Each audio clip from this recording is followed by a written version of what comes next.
Welcome back to the Movie Mystery Box. In today's video, we will be going through a crime thriller from 2005. In our last gripping adventure, we explored the unique arrangement of a couple letting Melinda have extramarital affairs. If you missed it, you can find it in the cards and descriptions. Now let's get into it. Feel free to turn on the subtitles if you prefer.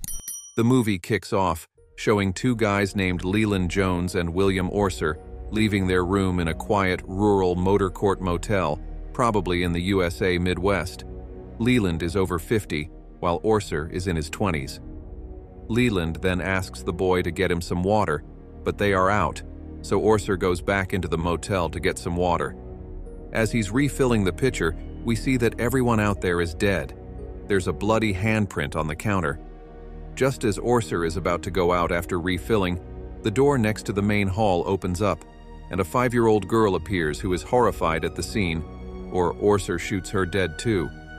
We then learn that these two are robbers who travel on the road and keep looting stores and motels in secluded areas. The scene changes, and we see a man named Tom who lives in Indiana State and runs a diner. Tom is a family man, and people in the city know him well. Tom's wife, Eddie, happens to be an attorney, and they have two kids named Jack and Sarah. Jack is 16 years old, while Sarah is just 10. Tom and Edie are very much in love and fond of their children. Everyone in the diner knows each other and calls each other by their first name. We then see that Jack is playing baseball at high school. He catches a fly ball, ending the game and getting Bobby Singer, a bully, out. Bobby is always bullying him because he is jealous of Jack and wants to get back at him outside of the game. When they are in the locker room, Bobby tries to bully Jack into a fight. Jack talks his way out of Bobby's challenge with a sense of humor. Later that night, Bobby and a friend are driving around obviously bored, and they are looking for trouble. They spot Jack and his girlfriend sitting on a corner smoking a joint. They decide to kick Jack's ass, but they almost collide with a pickup truck. Bobby gives the finger to the people in the truck, but that quickly backs down when he sees the looks on their faces. Orser, on the other hand, goes on to rant about how he is getting sick of all this bullying. I am so sick of this shit. The scene then changes to the diner where Tom is almost about to close up. We just see two customers eating in the diner, and Tom is just waiting for them to go so that he can close up. This is when Leland and Orser enter the diner and right away order coffee. Coffee? But Tom tells them that it is their closing time, so he's sorry, but he will not be able to serve coffee to them. Leland, however, Coffee! Loudly demanding coffee. Tom is a calm man, and he does not want to fight, so he tells his boys to serve them coffee. He tells the waitress Charlotte to go home. On her way out, Orson grabs her, forces her into a chair, and runs his hand over her breast. He orders her not to move. Tom assumes they want to rob him. He offers them all the cash in the register. Leland pulls his gun and says he knows the money is his. He tells Orser to kill Charlotte to make it clear the time that they are not just messing around. These two want to kill all the people in the diner because they do not want to leave any witnesses behind, and this is what they always do. It is now decided that Tom will let them have their way because he does not want anyone and his staff to get hurt. However, when Orser is forcing himself on the waitress, Leland gets distracted for a moment, taking advantage of the distraction. Tom goes on to smash the pot of hot coffee in his hand across Leland's face, knocking him to the floor. The pistol falls from his grip. Tom leans over the counter and in one swift move retrieves Leland's gun. Orser fires at Tom and misses. Tom shoots back, hitting Orser 3 times in his chest, and Orser falls through the window in the door. Leland crawls back and stabs Tom in the foot, but Tom still manages to shoot Leland in the head and finishes him off. All the people in the diner are shocked to see this because they never expected such an act of valor from a simple man like Tom. When they ask to interview Tom, he declines and goes to the hospital. While he is in the hospital, he sees on TV that the other people and his staff are being interviewed. His story is featured on the front page of the newspaper and the local news. When Tom gets out of the hospital, the people of his town are gathered outside of the hospital, and they go on to congratulate him. The media keeps gathering in front of his house, He is polite to them all, but he does not want to speak to them. He says that he does not consider himself a hero, saying any regular man would have done the same thing as he did. Jack is also proud of his father because, in this small town of theirs, Tom has now become a hero. Tom's foot injuries are not that bad.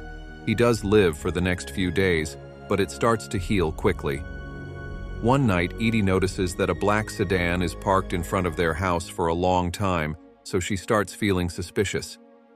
Tom says that this must be someone from the media, and he does not want to talk to them, so he does not say anything.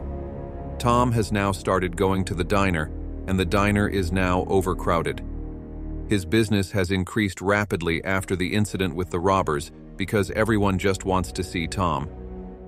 Edie also comes to the diner to help Tom because her staff has not been able to fully manage the crowd that has been pouring into their diner.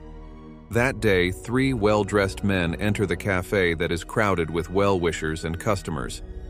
These are not local. They sit at a counter, and the man in charge, named Carl, who wears a suit and dark sunglasses, asks for a cup of coffee.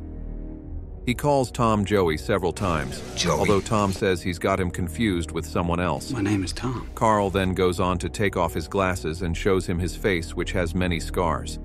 He says Tom must recognize him now, but Tom says that he does not know him, or any Joey for that matter. The man insists Tom is from Philly. The man believes he knows Tom. Tom's wife Edie gets annoyed at their comments. She insists they order or leave. The leader hands Tom a $100 bill and says now they're paying customers. When Edie threatens to call the police, the men leave.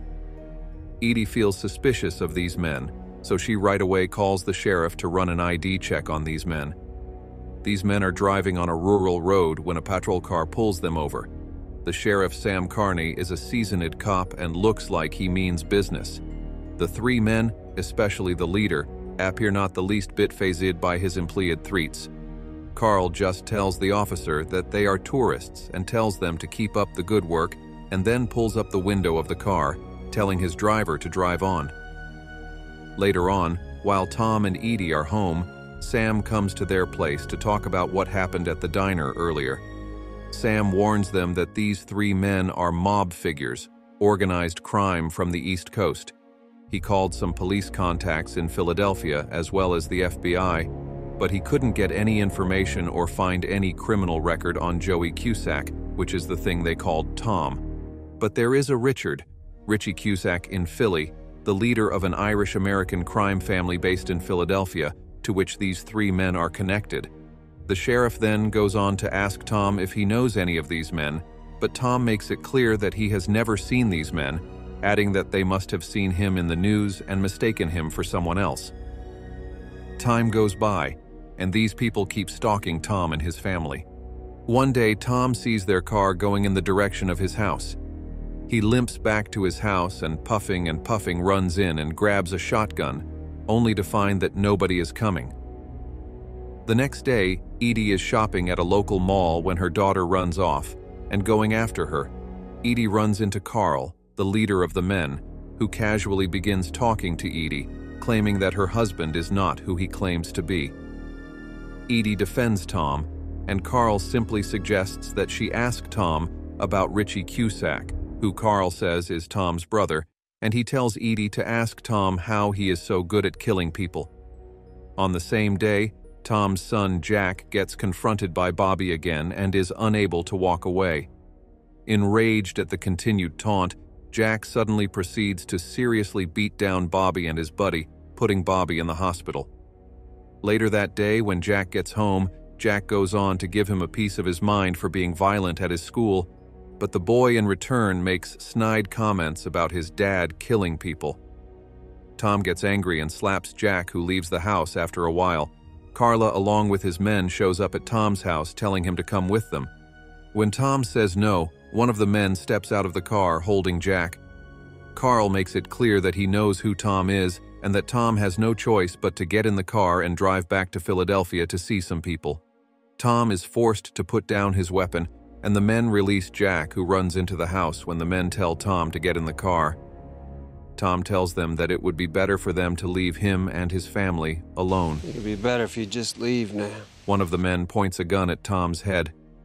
Edie watches from a second-story window and sees Tom grab the man's arm, break it, strike the man's nose upward repeatedly with his palm, and shoot the other man with 2 rounds in the man's chest. It is now clear that Tom knows his way around weapons and is a good fighter too. Carl shoots Tom, wounding him in the shoulder, and Tom loses the pistol in his hand. Carl stands over the wounded Tom and angrily asks, "You got anything to say before I blow your brains out, you miserable prick?" Tom glares at Carl and says he should have killed him back in Philly. Carl smiles, saying he agrees. Just as Carl is about to kill Tom, Jack gets his hands on the shotgun and kills Carl. Tom gets up. He goes on to take the shotgun from Jack and goes on to hug his son. In the next scene, we see Tom in a hospital bed because of his gunshot wound. Edie goes on to ask him about his past, making it clear that she wants the truth.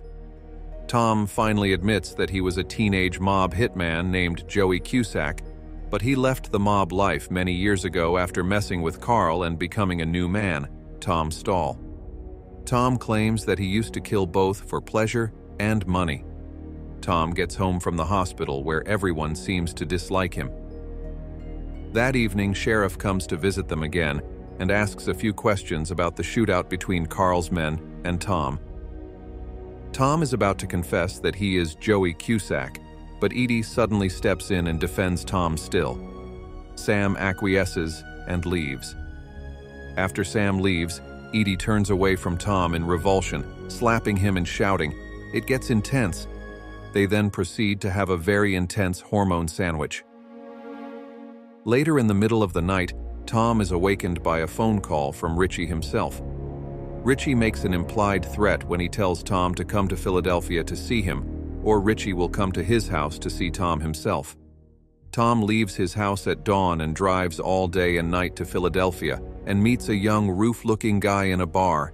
The man drives him to a large mansion where Tom meets a well-dressed, confident man who appears to be very happy to see his little brother. After some small talk about Tom's new life, Richie begins telling Tom about the considerable expensive trouble and loss of status within the mob caused by Joey's actions before he disappeared. Tom, who no longer wants any part of the mob life, asks Richie to tell him what he wants him to do to make things right. Richie goes on to tell Tom that he might have to die, and this is when his men attack him and try to strangle him to death. But Tom manages to fight them off and goes on to beat the crap out of the ball. As he fights off Richie's Ben, Richie himself opens a drawer and takes out a gun. He tries to shoot Tom thrice, but Tom somehow keeps dodging the bullets and manages to get out of that room. Thinking that Tom has run out the front door, Richie follows them outside, gun drawn. Tom then kills the last bodyguard inside the house and locks Richie out. Richie is now in front of Tom. Tom knows that if he leaves his brother to live, he will keep bothering him, so he goes on to shoot Richie in the head, finishing him off. After returning home to find his family eating dinner, Tom is offered food by Jack and Sarah, signaling his acceptance back into their lives, and with that, the movie comes to an end. If you've made it this far in the video, then I'd like to say thanks for your support, and I want to congratulate you for being one of the few people who takes things seriously. And hey, I know you enjoy watching shorts, so I want to tell you that short recaps are up on the Movie Mystery Shorts channel. I'll put the links in the comments and descriptions, so you can have a look. Thanks for watching. Remember to hit like, subscribe, and ring the bell to catch new movie recaps. Peace out.